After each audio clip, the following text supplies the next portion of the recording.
Hello friends, welcome back to Anvesha channel. आज हम लोग पढ़ेंगे मानक हिंदी की व्याकरणिक संरचना। ठीक है, आज हम लोग इस टॉपिक को पूरे विस्तार से पढ़ेंगे। सबसे पहले हम लोग समझते हैं मानक। ठीक है, मानक को इंग्लिश में क्या बोलते हैं? स्टैंडर्ड। ठीक है, स्टैंडर्ड लैंग्वेज। ठीक है, और व्याकरणिक, व्याकरणिक मतलब भाषा को व्यवस्थित करने का आधार। ठीक है, व्याकरण कहलाता है। ठीक है, मतलब व्याकरण में क्या होता है कि मतलब भाषा को एकदम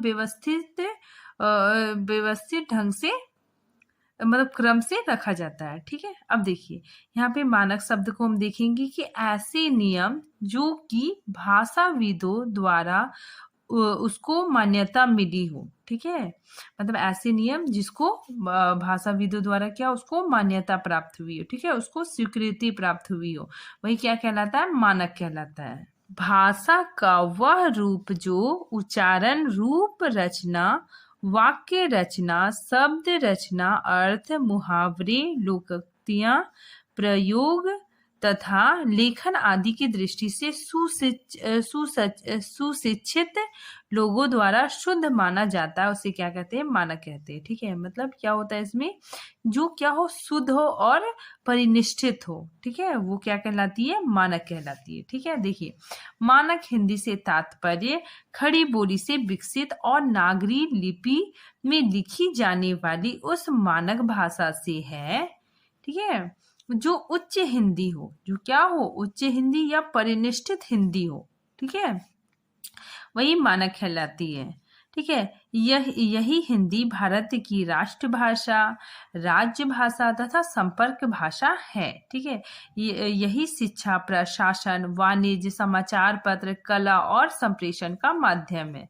ठीक है, तो यही हिंदी समाचार पत्रों में भी होता है। ठीक है, शिक्षा प्रशासन में यही मानक हिंदी का प्रयोग होता है। ठीक है, अब देखिए आज हिंदी का जो मानक स्वरूप निर्धारित हो पाया है वह लगभग पिछली 10 शताब्दियों का परिणाम है। ठीक है, ठोस स्तर पर यह प्रक्रिया भारतेंदु जी से प्रारंभ हुआ है। ठीक है, तो मतलब ये प्रक्रिया भारतेंदु जी से प्रारंभ हुई है। मानक हिंदी का मूल आधार खड़ी बोली है। ठीक है, मानक हिंदी का जो मूल आधार क्या है? खड़ी बोली है। ठीक है, हिंदी की विभिन्न शैलियों एवं बोलियों में से एक खड़ी बोली ने मानक हिंदी की ओर अग्रसर होने के क्रम में शब्दावली के स्तर पर विभिन्न स्रोतों का सहारा लिया है।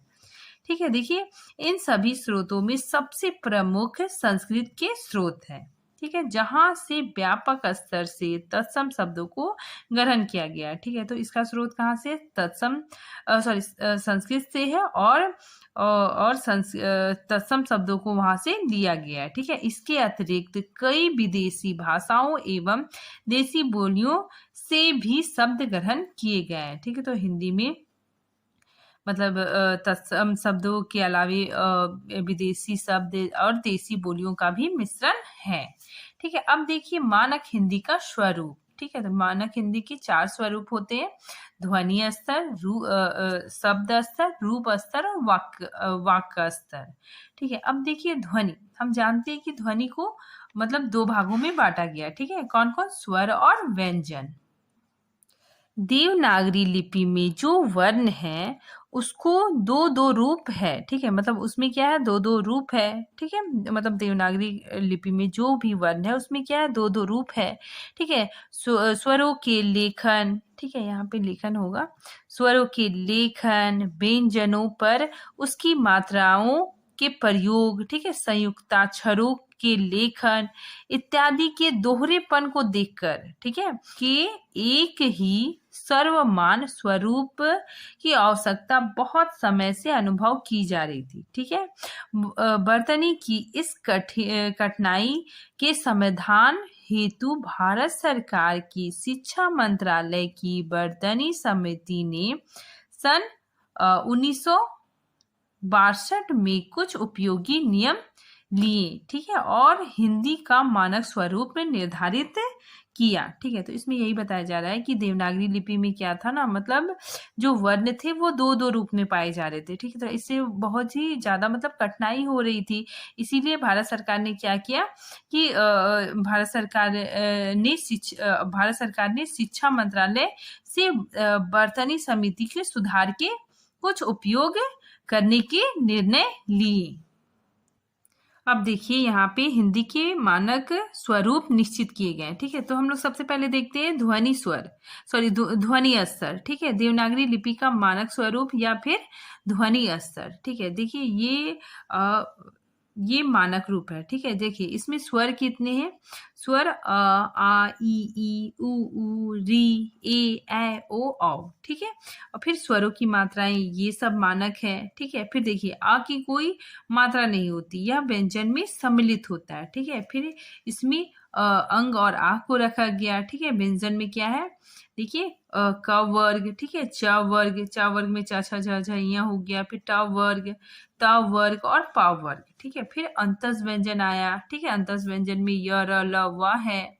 ठीक है, इक और ये ड और ढा को भी हमारी हिंदी के मानक रूप में इसको भी स्वीकार किया गया है। फिर देखिए उसमें व्यंजन स ह है। ठीक है, फिर आगत ध्वनियां। ठीक है, ये आगत ध्वनि क, इसमें देखिए ख ग, इसमें सब में नुक्ता लगा हुआ है। ठीक है, नीचे बिंदी। तो ये सारे वर्ण को भी हिंदी के मानक स्वरूप में स्वीकार किया गया है। ठीक है, मतलब हिंदी के मानक रूप में इसको भी माना गया है। ठीक है, फिर आगे देखिए व्यवहारिकता की दृष्टि से हिंदी को प्रतिष्ठित रूप देने के लिए जॉन गिलक्राइस्ट ने हिंदी को खड़ी बोली का नाम दिया। ठीक है, देखिए ये बहुत इंपॉर्टेंट है कि खड़ी बोली का नाम किसने दिया था?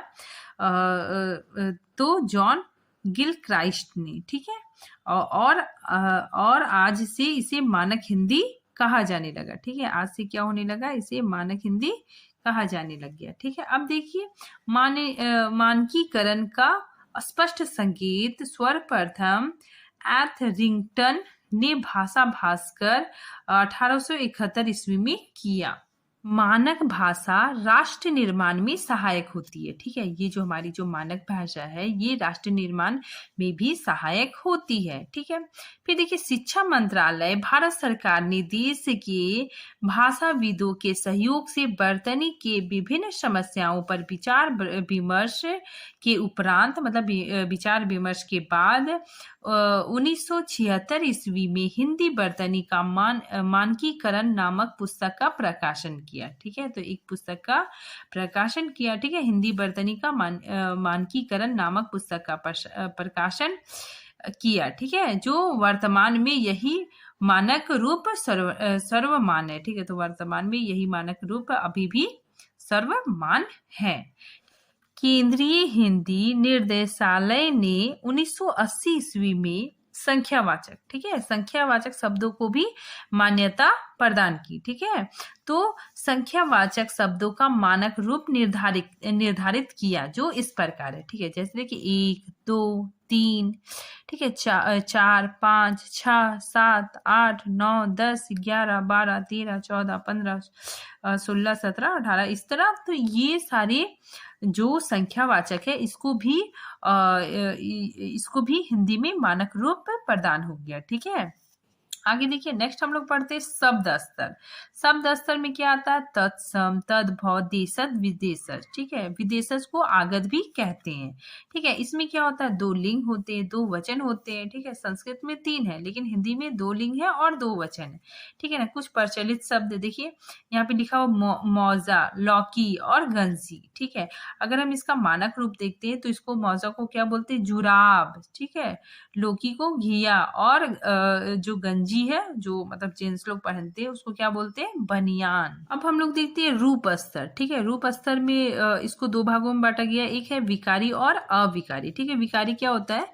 जो लिंग, वचन और कारक के आधार पे बदलता है। ठीक है, तो वो क्या होता है? विकारी होता है। ठीक है, अविकारी जिसमें कोई परिवर्तन नहीं होता। ठीक है, लिंग, वचन, कारक के आधार पर कोई भी परिवर्तन नहीं होता है। ठीक है, तो विकारी शब्द के अंतर्गत कौन कौन आएंगे? संज्ञा, सर्वनाम, क्रिया और विशेषण। देखिए कि अविकारी शब्द में क्या क्या आता है क्रिया विशेषण, संबंध बोधक, समुच्चय बोधक और विस्मयादि बोधक। ठीक है, अब हम लोग देखते हैं वाक्य स्तर। ठीक है, तो सबसे पहले क्या होता है, कोई भी वाक्य में कर्ता आता है, कर्म आता है, फिर क्रिया आती है। ठीक है, और इस तरह वाक्य का निर्माण होता है। ठीक है, तो ये क्या है, मानक। ये जो क्रम है ये क्या है, मानक है। ठीक है, जैसे देखिए राम ने पत्र लिखा, तो ये जो सेंटेंस है ये मतलब सही है और ये मतलब मानक भी है। अब हम लोग देखते हैं पंचमाक्षर के स्थान पर अनुस्वार लिखने की परंपरा हिंदी में मानक है। ठीक है, मतलब अनुस्वार की जगह पे हम लोग क्या लिखते हैं, सॉरी, पंचमाक्षर की जगह पे हम लोग क्या लिखेंगे, अनुस्वार का प्रयोग करेंगे। ठीक है, तो ये भी क्या हो गया, मानक है। ठीक है, आगे देखिए संस्कृत की वर्तनी को जहां तक हो सके शुद्ध में लिखना चाहिए। ठीक है, मतलब संस्कृत की जो वर्तनी है उसको हमको शुद्ध रूप में लिखना चाहिए। ठीक है, जैसे देखिए चिन्ह है, ठीक है, तो इसमें हलंत लगा हुआ है। ठीक है, तो ये क्या हो गया, संस्कृत का शुद्ध रूप है। ठीक है, फिर ऋण, फिर ब्रह्म, फिर दृष्टार्थ आदि। ठीक है ना, वही इन शब्दों को के चिन्ह ऋण, ब्रह्म, दृष्टार्थ रूप में लिखना अमानक है। ठीक है, अगर हम ऐसे लिखेंगे, ऋण ऐसे लिख देंगे तो ये क्या हो जाएगा, अमानक है। अब हम लोग देखेंगे विसर्ग का प्रयोग। ठीक है, संस्कृत के तथा तत्सम शब्द में प्रयुक्त शब्दों के साथ विसर्ग का प्रयोग किया जाता है। ठीक है, मतलब संस्कृत के शब्दों में क्या होता है, विसर्ग का प्रयोग किया जाता है। ठीक है, जैसे देखिए अतः, स्वतः, किंतु, सॉरी, अतः, स्वतः। ठीक है, तो इसमें क्या हो जा रहा है, विसर्ग का प्रयोग हो रहा है। ठीक है, तो उस शब्द के तत्सम शब्द के साथ विसर्ग का प्रयोग ना किया जाए। ठीक है, मतलब यहाँ पे बोला जा रहा है कि अगर संस्कृत के शब्द है तो उसमें विसर्ग का प्रयोग किया जाए, अगर हिंदी का शब्द है तो मतलब उसमें विसर्ग का प्रयोग उतना जरूरी नहीं है। ठीक है, जैसे देखिए दुख, दुख ऐसे हम लिख रहे हैं तो ये क्या हो गया, तत्सम के शब्द है, संस्कृत के शब्द है, तो ये सही है। ठीक है, अगर हम इसको हिंदी में ऐसे भी लिख सकते हैं। हम लोग देखते हैं योजक चिन्ह। ठीक है, द्वंद्व समास के पदों के बीच योजक चिन्ह लगाया जाता है। ठीक है, जैसे देखिए माता पिता, माता पिता में देखिए यहाँ पे योजक चिन्ह लग रहा है। ठीक है, शिव पार्वती, इसमें भी योजक चिन्ह लगा है। ठीक है, ये द्वंद्व समास है। ठीक है, सा जैसी समानता सूचक शब्दों में पहले योजक चिन्ह लगाया जाता था, मतलब लगाया जाए। ठीक है, जैसे यहाँ पे देखिए सा, ठीक है, जैसे मोहन सा, तो इसमें भी योजक चिन्ह लगाया जा रहा है, उर्वशी सा, तो ये सब सेंटेंस भी क्या, ये सब भी क्या है, मानक है। ठीक है, अब देखिए विभक्ति चिन्ह। ठीक है, हम लोग देख रहे हैं आप विभक्ति चिन्ह। विभक्ति चिन्ह संज्ञा शब्दों से अलग लिखे जाते हैं। ठीक है, मतलब अगर हम विभक्ति लिखेंगे तो ये संज्ञा शब्द से अलग लिखा जाएगा, जैसे राम ने, हरि को, तो ये क्या हो जा रहा है, विभक्ति अलग लिखा जा रहा है। ठीक है, बंदूक से।